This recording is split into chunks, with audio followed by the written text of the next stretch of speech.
Okay, now you've had a look through some assumptions and insights and the different types of insights that you can extract. Now there's a few things that you can do with this data, and I want to try and stitch it together for you so that it makes a little bit of sense.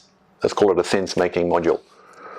Now, basically, we started out here with some evidence. And that evidence gave us a few data points. And from those data points, we extracted some insights. And along the way, we also clustered, and we used AEIOU, and we used some affinity mapping.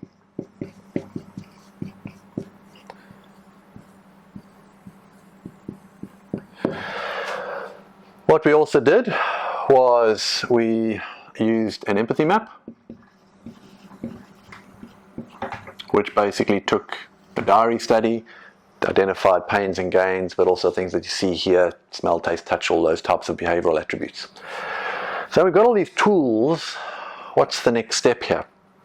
Now, you may have heard of the value proposition canvas, which was a tool created by Alex Osterwalder to complement his business model canvas. And really, the value proposition canvas, I'll show you later where it bolts on.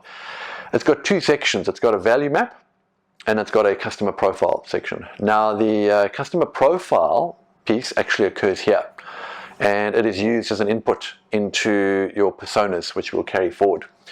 Now, the value proposition canvas, all right, is broken up, as I've said, into the customer profile. So this is it here.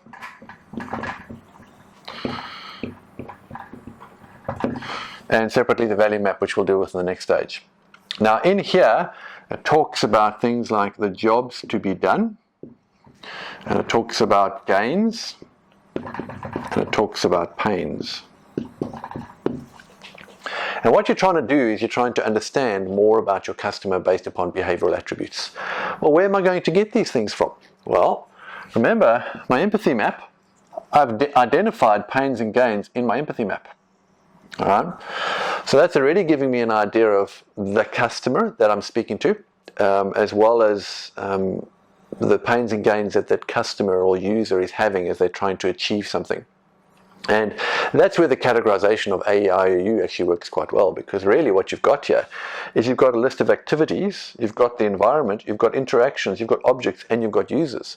So because you categorize the observations that you make in interacting with the user into the structure, you've actually got a nice little bucket that you can now sample from.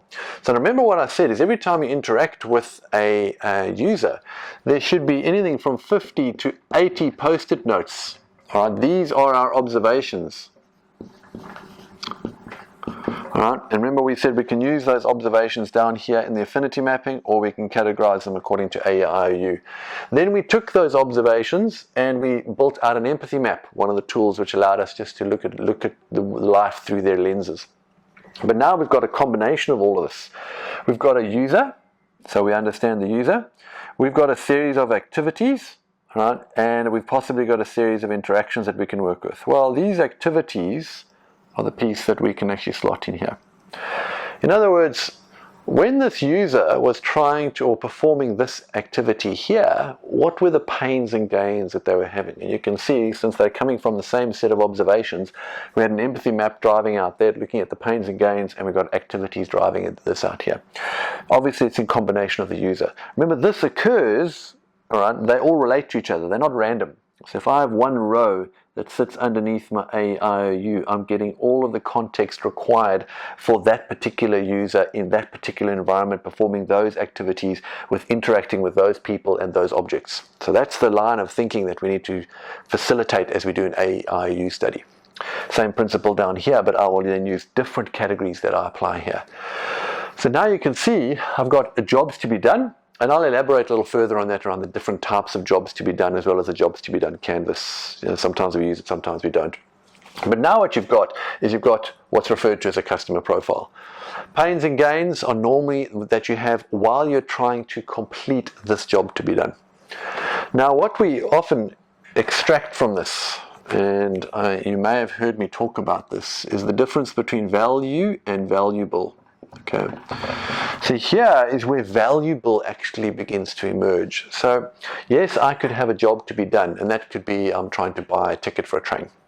What are the pains that I'm having? Well, there's a whole bunch of queues that I'm sitting in, and there's noisy people around me, and there's just delay, and the train's coming, and I'm starting to get into a panic. And a lot of that, those emotional, behavioral things are what you actually want to try and extract, and you begin to identify it through the voice recordings and the diary studies and those types of things, but have documented into your empathy map. So that all comes in here. But what are the gains I'm actually looking for? Well, I want to have a seamless experience as I get out of my car and go straight onto the train station. I don't actually even want to wait at the train station. Right? I don't have to wait in a queue and buy a ticket. I just want it all to happen for me. And you know what? I wouldn't mind that seat reserved for me too, if it's at all possible. So these are the types of things that, the gains that me as a passenger might actually be looking for. So really, that's all about trying to complete a job to be, which is an activity of arriving at a train station, which is an activity of buying a ticket and then also getting on a train, finding the station. Environment would be the entire station, would be the train cabin, all of those types of things. So all of this information comes together, and now what we do is we put it all into a persona. All right, and there are many, many examples of personas on the internet. You just need to take your pick. Some of them are beautifully designed. Now remember, the point of a persona, this is different from the traditional way of doing segmentation. But segmentation was pretty broad, and it really just did it on a series of demographics. Whereas what you're trying to do with a persona is you're actually clustering like behaviors together. It's important for you to remember that. You don't want to look at demographics around age and what school they go to, and what city they're in, all the rest of it. That's irrelevant. The main thing is, can we address particular behavior patterns that we actually want to work with here? So this is a harassed executive trying to get to a meeting on time. Okay, so this is a group of these harassed executives, and they're trying to board a train. Okay, so let's create a persona for that, and that could be Mary, Sue, or Bob, whatever the case might be. It's always good to give them a name, because as you progress later, you start to refer to them by their name. You can actually get to build a very exciting persona around that particular individual. So get some stock photo, go and pop a name in there of Mary, Joe, Sue, whoever you effectively want to be able to work with. Okay. Now, in here, there's a whole bunch of information that you need to be able to put in for your persona. You've got it. A lot of it's already here. So you've got, let's put in pains. Let's put in gains. Let's put in activities. Let's put in objects that I interact with.